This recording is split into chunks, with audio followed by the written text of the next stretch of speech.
Could you spend a Minnesota winter with up to 11 people in a 12 by 14 foot log cabin with no plumbing or electricity? Learn more about the history of this 1866 log cabin now found at the historic Temperance Corner in Cokato Township.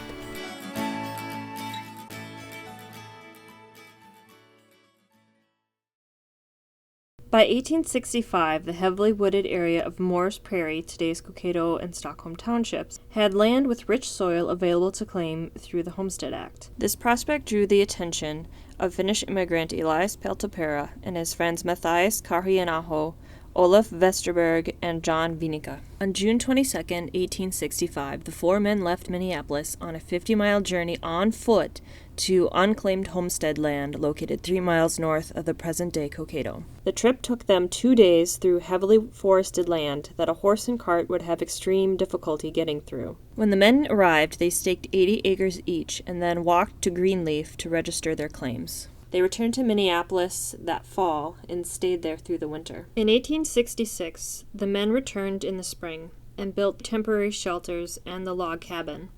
Their families followed later that summer. That winter, 11 people lived in that cozy 12 by 14 foot home. The next summer, they built 2 more homes on the adjoining lots. Peltopera's log cabin was built into the hillside on his property. He and his friends used trees on his land to construct the cabin. The building is hewn log. If you look at it, the Finns were experts at log construction, and they did a compound dovetail corner on the buildings. And so the buildings are very strong. They last a long time because the dovetails drain the water out of them.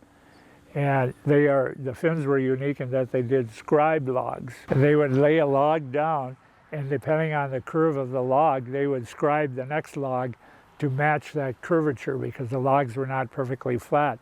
So they could get them to seal very tight. And this was unique to the Finns. Inside the log cabin was a sparsely furnished, single, multi-purpose room with no running water or electricity. The floors on the cabin were likely dirt initially, with potentially 2 window openings and a door. There was also an attic space above where the men and children slept. In 1870, 4 years after the cabin was built, the Peltoperas sold their land and cabin to the Linke family. In 1947, 77 years later, the Linke family sold the building to the Cokato Finnish American Historical Society. 2 years later, the Finnish Historical Society moved the log cabin to the location it sits at today, Temperance Corner, which sits on the intersection of Wright County Roads 3 and 100. Today, the home is still used to tell the history of Cokato's early Finnish pioneers.